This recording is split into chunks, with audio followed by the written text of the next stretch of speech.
Come to your gardens this winter. There's plenty to do, both inside and out. Hi, I would like to encourage people to visit the Royal Botanic Gardens, Sydney and Domain this winter.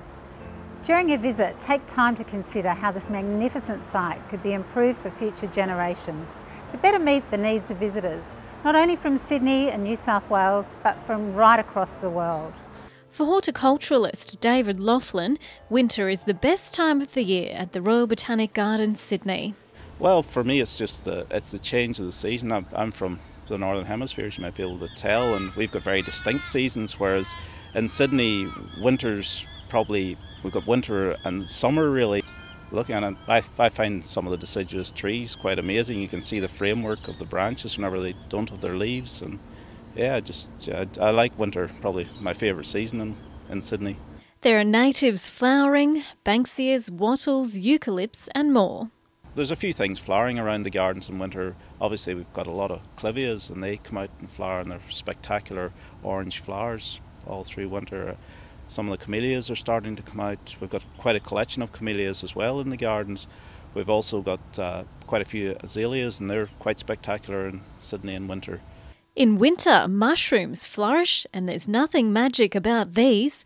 Here's one of Australia's foremost fungi experts. Most of the year round, the fungus will be under the ground, in this particular case on Armillaria, growing on the roots of a tree, in other cases just growing on various bits of organic matter, and so everything's happening underground, and it's just this time of year when the conditions are right, the temperatures are right and the water conditions are right, that you'll get these mushrooms appearing above ground, and the spores will be sent out to find a new place to colonise.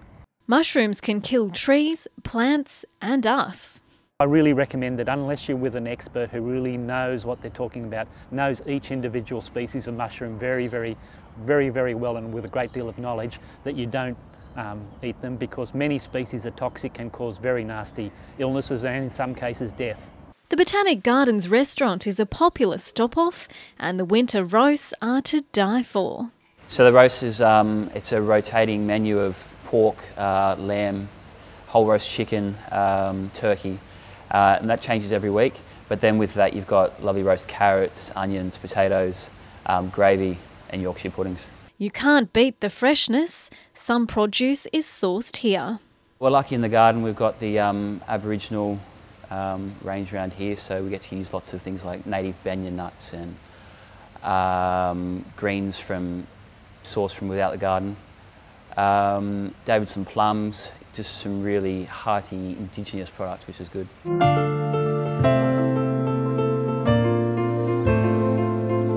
The Blue Mountains Botanic Garden in Mount Tomah is amazing to visit in winter. Mount Tomah changes in the winter time here.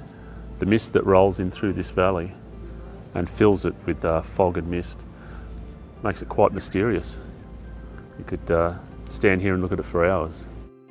The flowers are in bloom. Mount Tomah, one of our most beautiful places, is right here in the Brunette Meadow. We have our daffodils. There's over 70 cultivars here, ranging from white, cream, yellow and pink, and they just burst into a sea of colour here. The trees are a spectacle at this cool climate garden. About 40% of the trees here at Mount Tomah are deciduous, and this opens up the garden a lot and broadens the views. It also opens up the canopy, which provides a lot of light for those perennial layers and such as bulbs, which are starting to flourish during winter. There are loads of things to do inside too. Apart from the stunning flora of the garden in winter, visitors can experience a number of indoor facilities as well. Our visitor centre has an a la carte restaurant. There is an exhibition which will be on throughout of winter. The World Heritage Exhibition Centre has some interactive experiences down there as well, of course with our garden gift shop. People of all ages won't be disappointed. For adults during winter we have the Blue Mountains Film Festival. It's a 2012 encore screening of those that made it into the finals for last year's festival. And for children we have Wallamai Warrior Adventures, which is an active performance that kids can get involved in as well.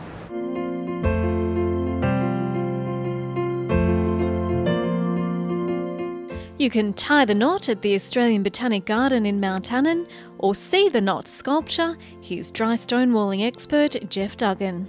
So behind me is a sculptural installation called The Knot, and this was funded by the Friends and Foundation of the Botanic Gardens. It came about, an idea was to create a wedding arbour or avenue in this section of the garden, and I was given a brief of, can we do something a little bit more creative than put a large boulder in the landscape and fix plaques to it. You can learn about this ancient craft. It's labour intensive but very practical. What we learned to do is we're going to build a retaining wall to retain this embankment here. So we're not only building walls, we're also learning how to turn something like this into something like that. And if you want to know how to do that, you'll have to attend one of my workshops.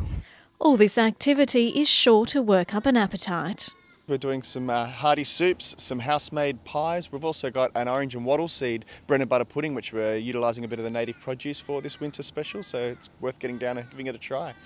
The garden is getting better all the time. Now a major regeneration program to rid the land of African olive is underway. We're controlling olive on site here because it is a threatening process that impacts negatively on the ecological communities of native plant species on site. If only these things didn't cost so much to control. Here behind me is an example of an area that we have had the olive understory cleared. The olive was 5 metres in height, heading from just in front of me there, a couple of metres, down through the eucalyptus mollicana native canopy and towards the grassland there. The approximate cost for olive removal in the initial treatment is $10,000 per hectare. On this site we have close to 60 hectares of olive to treat, and across the Sydney region there are 4,000 hectares, approximately 4,000 hectares to be treated. We're looking at a total of $40 million to treat all of the African olive in the Sydney region.